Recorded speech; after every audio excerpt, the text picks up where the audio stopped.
இப்போ வெனிசுவேலாவில் அங்கே ஒரு மாற்றம் வந்த உடனே நம்ம நாட்டில் இருக்கக்கூடிய அமெரிக்க அதிபருக்கு எதிராக ஆண்டிப்பட்டியில் அமெரிக்க அதிபருக்கு எதிராக ஆரல்வாய்மொழியிலெல்லாம் போராட்டம் கிளம்பிருச்சு.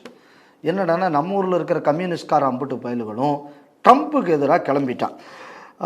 எனக்குள்ள ஒரு வேண்டுகோள் ஜெய்சங்கர் அவர்கள்ட்ட என்ன அப்படின்னு சொன்னால், இப்போ ஏதோ இந்தியாவிலிருந்து ஓமானுக்கு பாய்மர படகுல ஏதோ கொஞ்சம் பேர் அனுப்பிச்சாகலாம். அந்த மாதிரி ஒரு 10-50 பாய்மர படகு வாங்கி வச்சு இது அம்பட்டி நீங்கள் ஏற்றி இது இங்கேருந்து நீங்கள் வெனிசுவேலாவை பாதுகாக்க அனுப்பிட்டேங்க அப்படின்னு சொன்னோன்னா இந்தியா பாதுகாப்பாக இருக்கும். அதனால் இந்த மாதிரியான சில குருட்டு கூட்டங்கள் இருக்குது. இப்போ நம்ம கேள்வி என்ன அப்படின்னு சொன்னால், இங்கேருந்து 10,000 கிலோமீட்டருக்கு அந்த பக்கம் இருக்கக்கூடிய வெனிசுவேலாவுக்காக வேண்டி இவ்வளவு தூரம் குரல் கொடுப்பவர்கள் வங்கதேசத்தில் இந்துக்கள் செத்து போகும்போது, கொல்லப்படும் போது, கற்பழிக்கப்படும் போது, ஆலயங்கள் இடிக்கப்படும் போது ஏன் வாயை திறக்கவில்லை அப்படின்னா, உங்களுக்கு வெனிசுவேலாவில் இருக்கக்கூடிய உயிரை விட வங்கதேசத்தில், அதாவது நம்ம பக்கத்து நாட்டில் இருக்கக்கூடியவனுக்குள்ள உயிர் உங்களுக்கு முக்கியம் இல்லை. ஏன்னா அவன் ஹிந்துவாகி விட்டான்.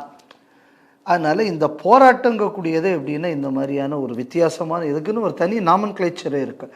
அது நம்ம புரிஞ்சுக்கணும். ஒன்று அது சாகக்கூடியவன் ஹிந்துவாக இருந்தால் போராட்டம் கிடையாது.